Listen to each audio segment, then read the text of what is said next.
من كان يرجو لقاء الله فإن أجل الله لآت وهو السميع العليم. بسم الله الرحمن الرحيم. الحمد لله رب العالمين والصلاة والسلام على المبعوث رحمة للعالمين نبينا محمد وعلى آله وصحبه ومن تبعهم بإحسان إلى يوم الدين. أما بعد. Kaum muslimin dan muslimat, para pendengar dan seluruh pemirsa yang menyaksikan acara ini, Assalamualaikum warahmatullahi wabarakatuh. Dua ayat di dalam Al-Quranul Karim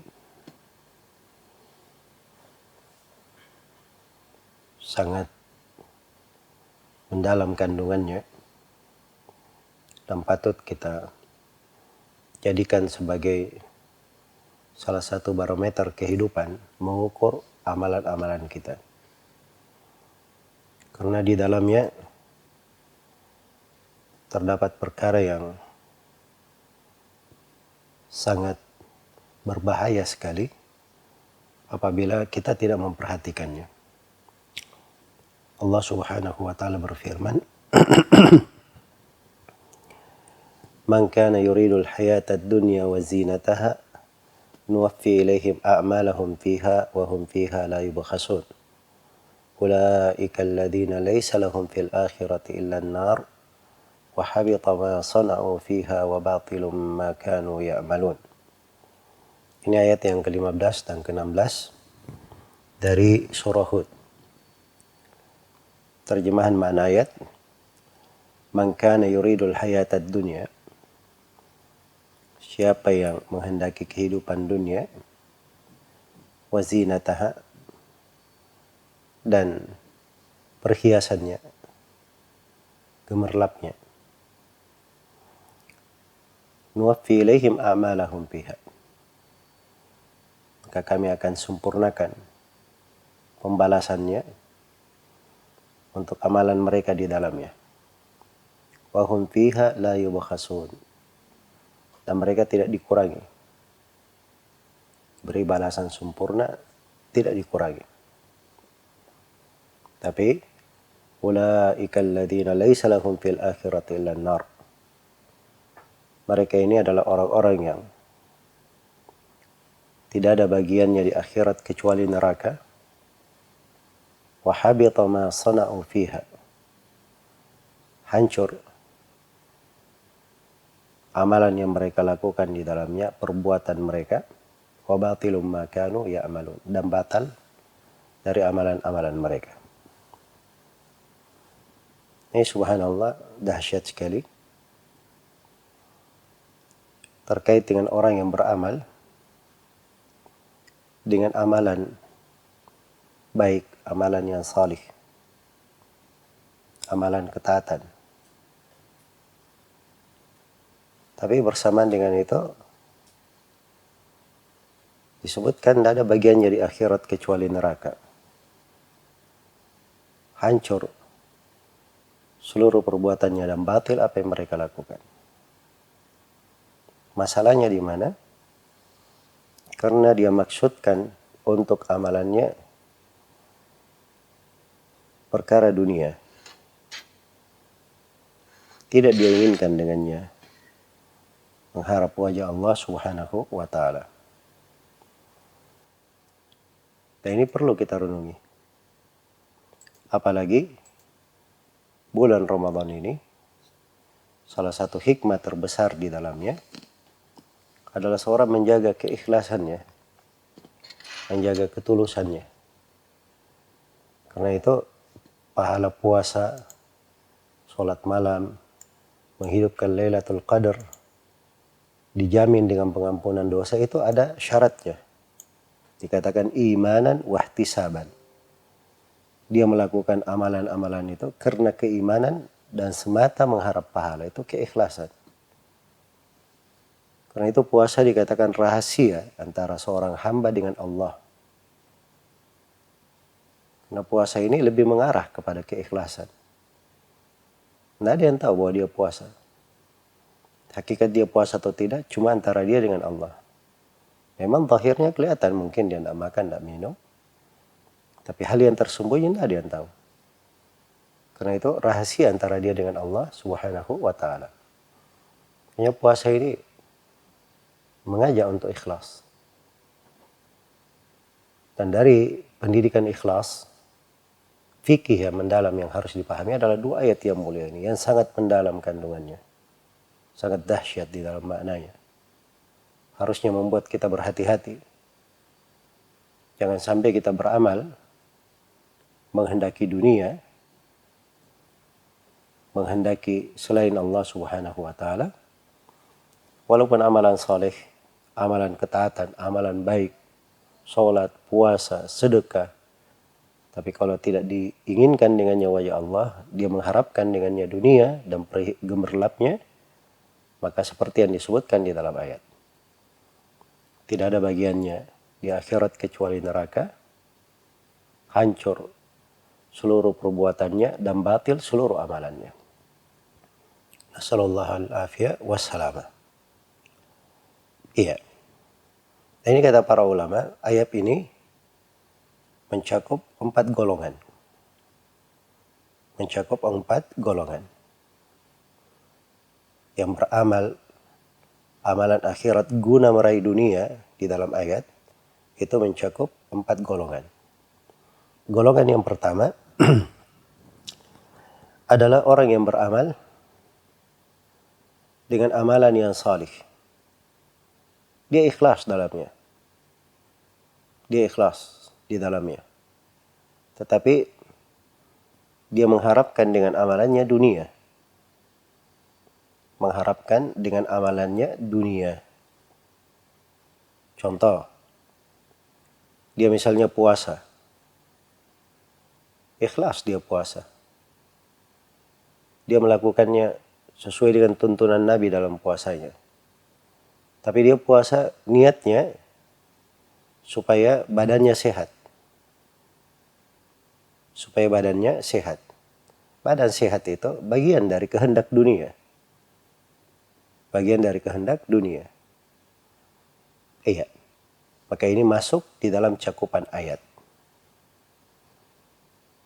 Masuk di dalam cakupan ayat bahwa tidak ada bagian untuk mereka di akhirat kecuali di neraka, hancur seluruh perbuatannya dan batil amalan yang mereka lakukan.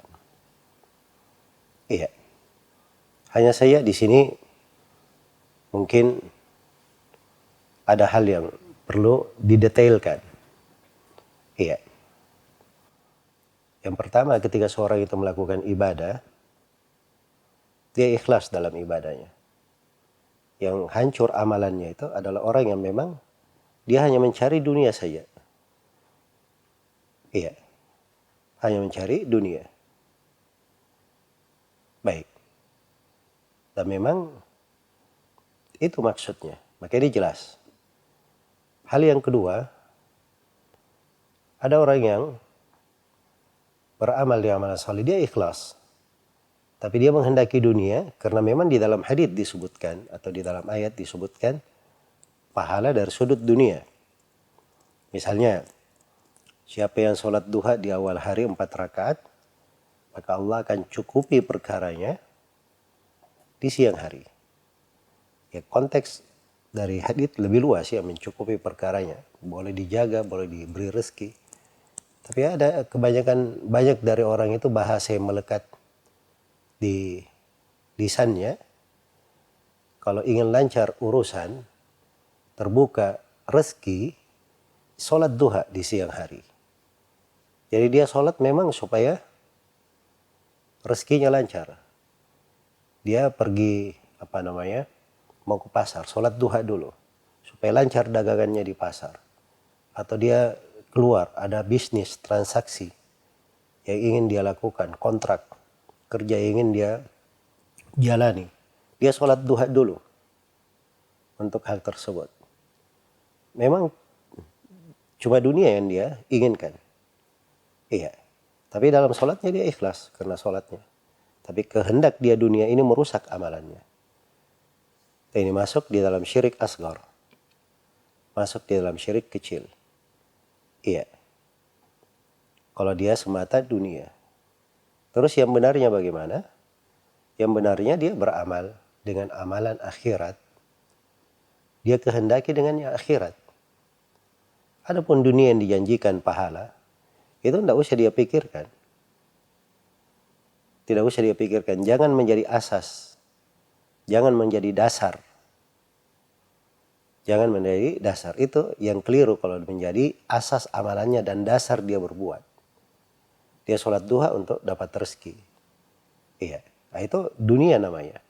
Tapi kalau dia sholat duha karena ikhlas karena Allah, karena itu dianjurkan oleh Nabi, ya, kebaikannya banyak disebut oleh Nabi. Nah, mengingat kebaikannya nggak ada masalah sepanjang dasarnya itu adalah ikhlas.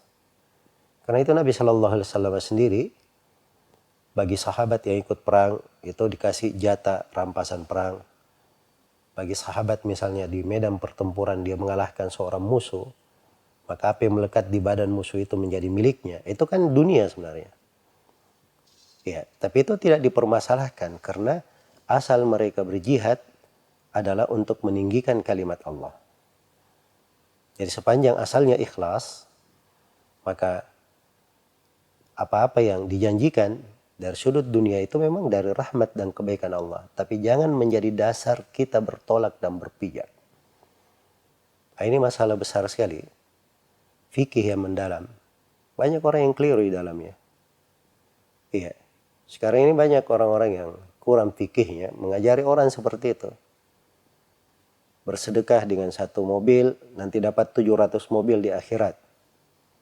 Nah, itu betul ada haditsnya tentang seorang sahabat yang menginfakkan satu ekor unta di jalan Allah. Maka Nabi berkata kepadanya, engkau akan dapat 700 unta pada hari kiamat. Tapi bedakan sahabat ini datang, dia ikhlas membawa untanya.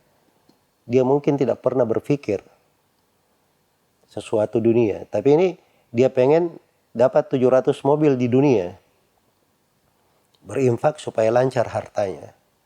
Pergi umrah supaya lancar urusannya, terbuka rezekinya. Iya. Nah, ini semuanya dari perkara-perkara dunia. Jangan seseorang meniatkan pada asasnya, pada dasar niatnya, pada amalannya untuk dunia. Dia niat untuk Allah, ikhlas karena Allah. Dia lakukan amalan itu karena Allah. Setelah itu tidak usah dia pikir, dunia itu akan datang di belakangnya. Apa-apa yang dijanjikan oleh Allah dan Rasulnya pasti dia dapatkan. Nah, begitu cara beramal yang benar. Dan itu bimbingan hati. Bimbingan hati. Karena itu kadang sebagian penceramah juga keterlaluan di dalam mengajak orang. Hanya diberi motivasi dari balasan-balasan, mereka lupa untuk mengingatkan makna ikhlas. Makna seorang itu menghendaki akhirat di belakang amalannya. Hanya diberi iming-iming dunianya saja. Dan itu adalah hal yang keliru. Nabi Shallallahu Alaihi Wasallam dan para sahabatnya ya tidak memberikan makna yang seperti itu. Kalaupun Nabi memberikan janji di dalam sebuah hadits terkait dengan perkara dunia, maka itu sudah dimaklumi dari wejangan beliau bahwa itu bukan terkait dengan amalannya. Iya, itu pelaku amalan dan amalan yang dia kerjakan itu dia lakukan ikhlas karena Allah, mengharapkan Allah Subhanahu wa taala dan akhirat. Baik, ini golongan yang pertama yang tercakup di dalam ayat. Orang yang beramal dunia, beramal ibadah ketaatan, dia ikhlas mungkin dalam ketaatannya, tapi dia inginkan dengannya dunia. Ya. Yang kedua, ini lebih jelas lagi yang kedua, adalah orang yang beramal dengan amalan salih, tapi yang dia inginkan dengannya harta. Dia inginkan dengannya harta. Seperti dia belajar ilmu syariat, dia sekolah, ya. Tujuannya apa? Supaya dia dapat pekerjaan, supaya dia dapat penghasilan. Nah, ini tidak ikhlas namanya dalam belajar.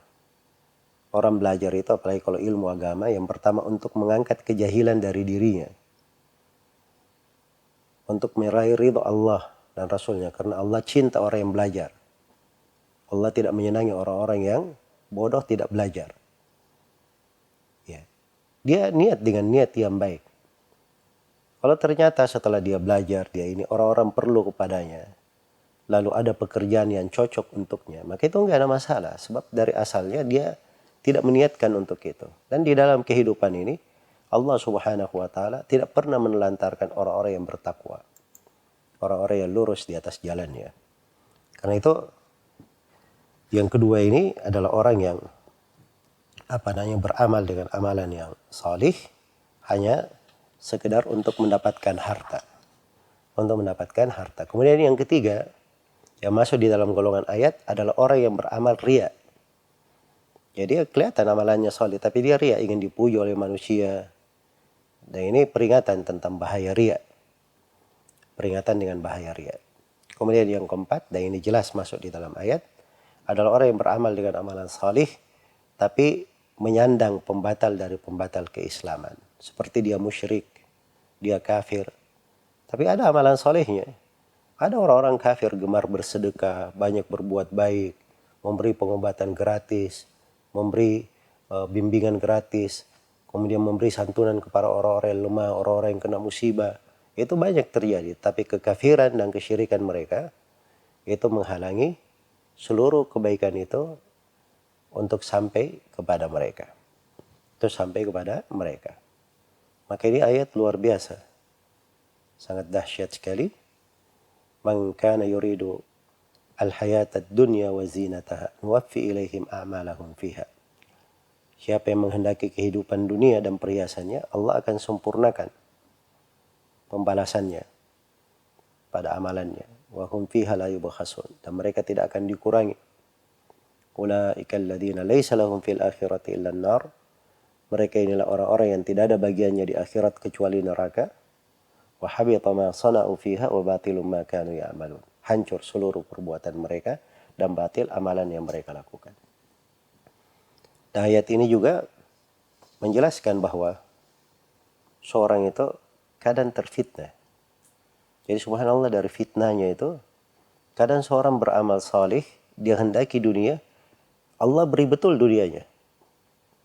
Diberi betul rezekinya. Iya. Karena dijanjikan kalau mau dapat dunia, dikasih dunia. Tapi ingat, di akhirat tidak ada bagiannya kecuali neraka. Tidak ada bagiannya kecuali neraka.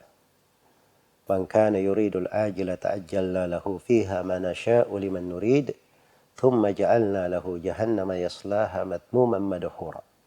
Barang siapa yang menghendaki kehidupan dunia yang segera, kami segerakan balasannya di dunia itu bagi siapa yang Allah kehendaki. Tapi di akhirat kelak kami akan memasukkannya ke dalam neraka yang menyala-nyala. Iya. Dan ini subhanallah dari suatu hal yang patut kita renungi. Harus kita cermati. Karena itu dari ayat ini juga kita mengambil pelajaran, jangan tertipu dengan dunia yang kita dapatkan. Karena kalau kita dapat dunia, itu bukan bukti Allah ridha kepada kita. Dunia itu diberikan kepada orang kafir, kepada mukmin. Bahkan kadang sebagian kafir lebih banyak diberi dunia.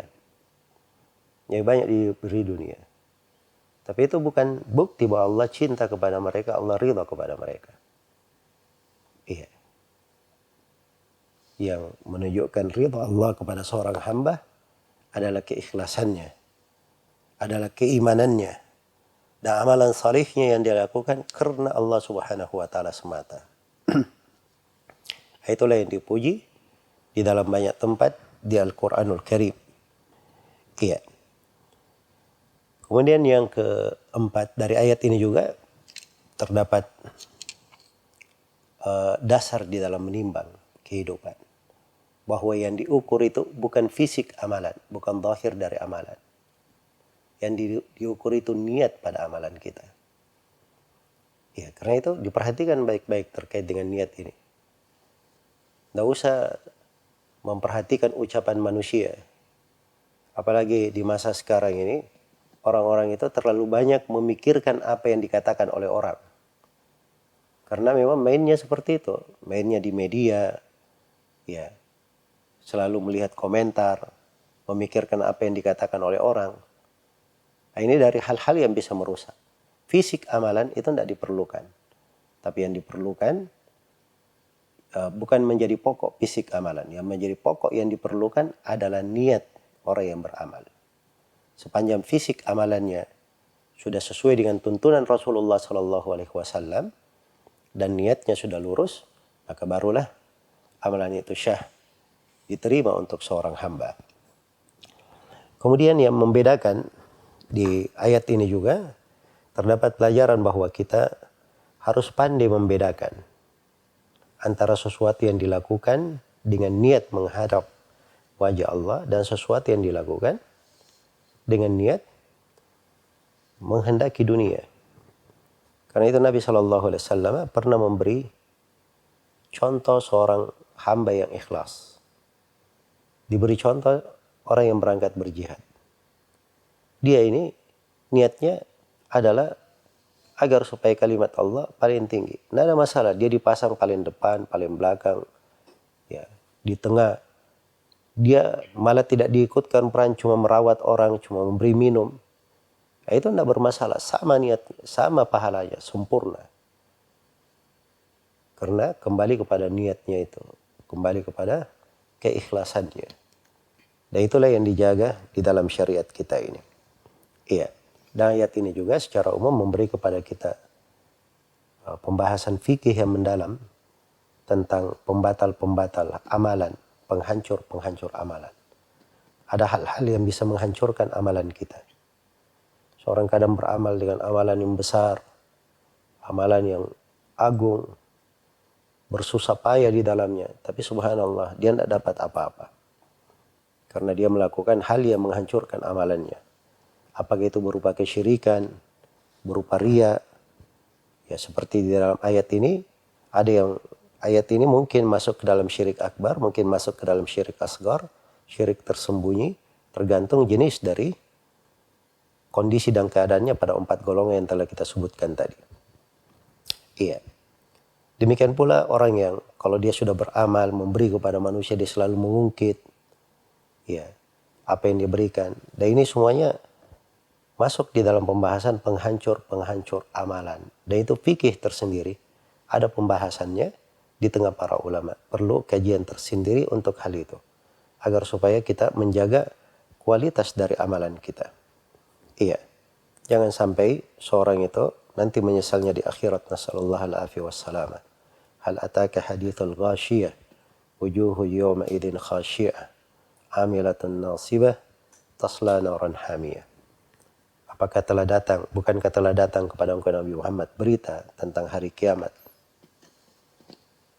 Wajah-wajah pada hari itu sangat merendah, sangat terhina. Mereka beramal dengan susah payah di dunia, tetapi masuk ke dalam neraka yang menyala-nyala. Dan ini banyak bentuknya. Nasallallahu alaihi termasuk di dalamnya orang yang beramal kebaikan, tapi dia kehendaki dengannya dunia. Maka mari kita jadikan Ramadan ini sebagai momen untuk kita semua melatih keikhlasan kita, melatih beramal hanya untuk Allah Subhanahu wa taala, selalu memikirkan pada apa yang kita kerjakan sebelum kita melangkah. Kita pastikan bahwa itu untuk Allah Subhanahu wa taala, ikhlas di dalamnya. Semoga Allah memberi taufik kepada semuanya. Wallahu taala alam.